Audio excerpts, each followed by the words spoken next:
জন্ম নিয়ন্ত্রণ জায়েজ আছে কিনা সঠিক নিয়ম উল্লেখিত হবো। অনেক জায়গায় লেখাটা দেখেছি ফু দিয়ে মোমবাতি বন্ধ করলে দারিদ্রতা আসে, এটা কি সঠিক? স্বপ্নদোষ এটা হয়েছে কিনা আমি শিওর নই বা মনে নেই। তাহলে কি করা দরকার? বাচ্চারা অনেক সময় নিজের ছায়ার সাথে খেলা করে, এদিকে কোনো ক্ষতির সম্ভাবনা আছে? আজানের সময় পেশাব পায়খানা করা যাবে কিনা? বাতের ব্যথার জন্য এক জাতীয় পাথরের মতো দেখতে এক প্রকার বস্তু লাগানো ব্রেসলেট যা হাতে ব্যবহার করা হয় আবার পায়ে কালো রাবারের মতো ব্যবহার করা হয়, সম্পর্কে হুকুম কি? গাছের মেহেদি পাতা কি পায়ের নখে দেওয়া যাবে? অজু করে ফেরার পথে পুরুষ লোকের সাথে দেখা হলে বা কথা বলতে হলে তারপর নামাজ হবে কিনা, নাকি আবার অজু করতে হবে? ইতিমধ্যে যে সমস্ত প্রশ্ন আমাদের সামনে চলে এসেছে তার মধ্যে থেকে প্রথম যে প্রশ্নটি আমি দেখতে পাচ্ছি তা হলো, কাজী রিয়াদ আপনি জানতে চেয়েছেন বাচ্চারা অনেক সময় নিজের ছায়ার সাথে খেলা করে, এদিকে কোনো ক্ষতির সম্ভাবনা আছে?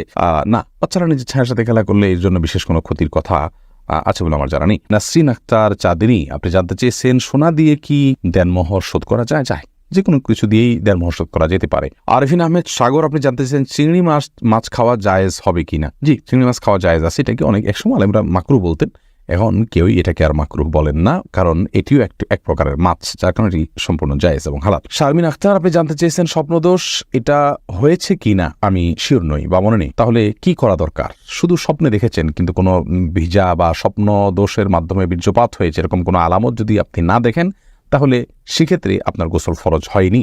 আপনি স্বপ্নে দেখেছেন বীর্যপাত হয়েছে, বাস্তবে বীর্যপাতের কোনো আলামত যদি খুঁজে না পান তাহলে আপনাকে গোসল করতে হবে না। সফিবুর রহমান আপনি জানতে চেয়েছেন সুন্নত পদ্ধতিতে গোসল করার জন্য প্রথমে ওযু করলাম, তারপরে সারা দেহে সাবান মেখে গোসল করলে আবার কি ওযু করতে হবে? না, এরপরে আর ওযু করার প্রয়োজন নেই।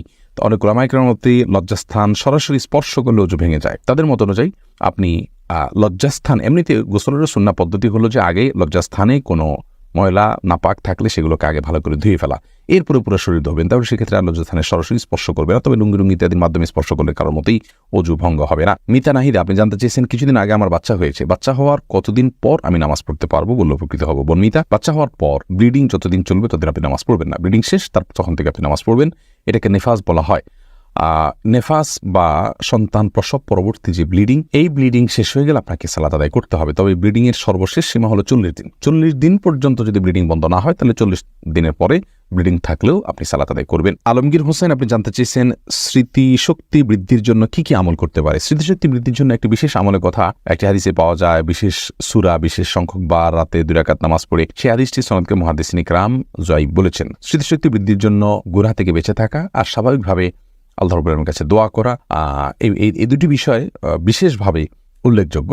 আর নির্দিষ্ট করে বিশুদ্ধ হাদিসে স্মৃতিশক্তি বৃদ্ধির জন্য কোনো আমলের কথা বলা হয়েছে বলে আমাদের জানা নেই। সোহেল রানা সুজন আপনি জানতে চেয়েছেন বাতের ব্যথার জন্য এক জাতীয় পাথরের মতো দেখতে এক প্রকার বস্তু লাগানো ব্রেসলেট যা হাতে ব্যবহার করা হয় আবার পায়ে কালো রাবারের মতো ব্যবহার করা হয়, সম্পর্কে হুকুম কি? ভাই সোহেল, এই জাতীয় ব্রেসলেটের কোনো বৈজ্ঞানিক কোনো ব্যাখ্যা আছে কিনা যে এটি মানুষের শরীরে বাতের ব্যথাকে দূর করে? যদি থাকে তাহলে এটি ব্যবহার করা যেতে পারে, এবং যদি বৈজ্ঞানিক কোনো ব্যাখ্যা না থাকে, এর যৌক্তিক কোনো লজিক্যাল কোনো কারণ না থাকে, নিছক এটি একটা ধারণা মানুষের থাকে, তাহলে সেক্ষেত্রে এটি ব্যবহার করা জায়েজ হবে না। হালিমা বেগম জানতে চেয়েছেন গাছের মেহেদি পাতা কি পায়ের নখে দেওয়া যাবে? কোনো অসুবিধা নেই। অনেকে মনে করেন যে মেহেদি পাতা পায়ে দেওয়া যাবে না, যেটি দাড়িতে দিতে হয়, চুলে দিতে হয়, এমন কোনো কথা নেই।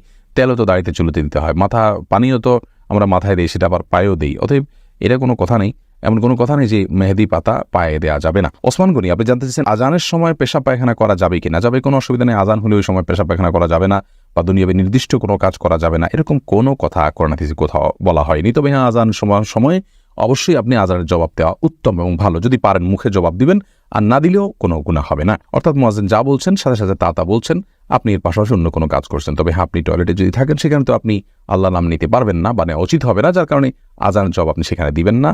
অর্থাৎ এক কথা, আজান সময় টয়লেটে কেউ থাকলে টয়লেটে থাকতে পারেন, পেশাব পায়খানা করতে পারেন বা অন্য যে কোনো কাজ করতে পারেন, কোনো প্রকার নিষিদ্ধ নয়। এমন কোনো কাজ যদি করেন যেখানে থেকে আজানের মুখে জবাব দিতে পারছেন তাহলে জবাব দিবেন, সেটি সবের কাজ, আর না পারলে দিবেন না। তমা আহমেদ জানতে চেয়েছেন আজান দেওয়ার সাথে নামাজ পড়া যাবে নাকি আজান শেষে পড়তে হবে?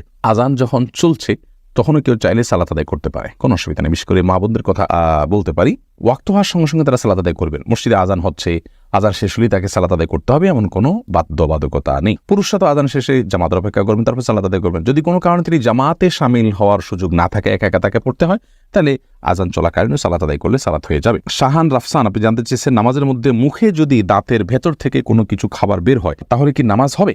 সামান্য যদি কণা টনা জাতীয় হয় কোনো অসুবিধা নেই, তাতে নামাজ হয়ে যাবে।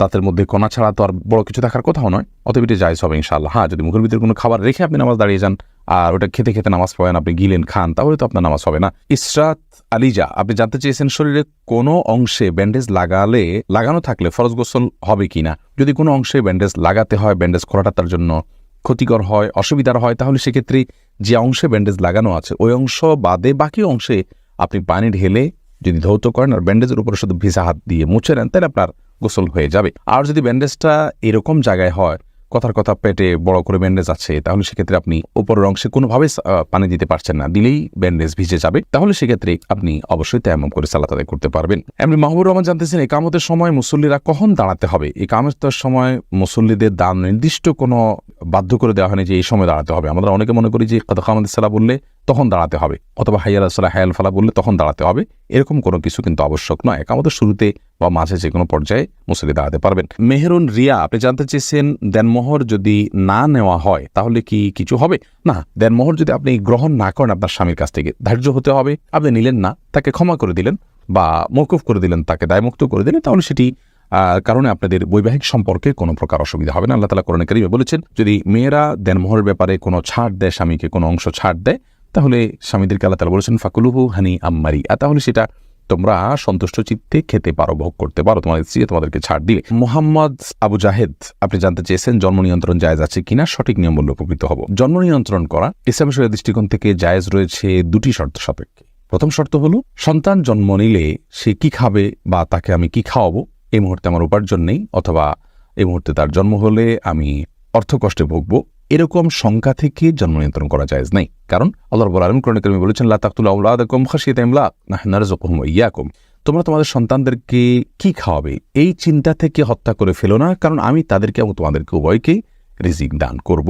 অতএব রিজিকের ভয়ে জন্ম নিয়ন্ত্রণ করা জায়েজ নাই। যদি কেউ এই চিন্তা থেকে জন্ম নিয়ন্ত্রণ করে যে আমার স্ত্রীর স্বাস্থ্যগত দিক থেকে তিনি এখন সন্তান জন্ম দেওয়ার জন্য ফিট নন, অথবা ডক্টর নিষেধ করেছেন যে এত বছর পর্যন্ত তার সন্তান ধারণ করা উচিত হবে না, অথবা এমন কোনো জায়গায় আছেন যেখানে আসলে এই মুহূর্তে আরেকটি সন্তান হলে সেটাকে লালন পালন করা কঠিন হবে, বা একটা ছোট সন্তান আছে মায়ের দুধ খাচ্ছেন, আরেকটা সন্তান আসলে মায়ের জন্য লালন পালন করাটা টাফ হয়ে যাবে, সেরকম লোকজন নাই, অর্থাৎ পারিপার্শ্বিক কারণে যদি জন্ম নিয়ন্ত্রণ করা হয় সেটা জায়েজ রয়েছে।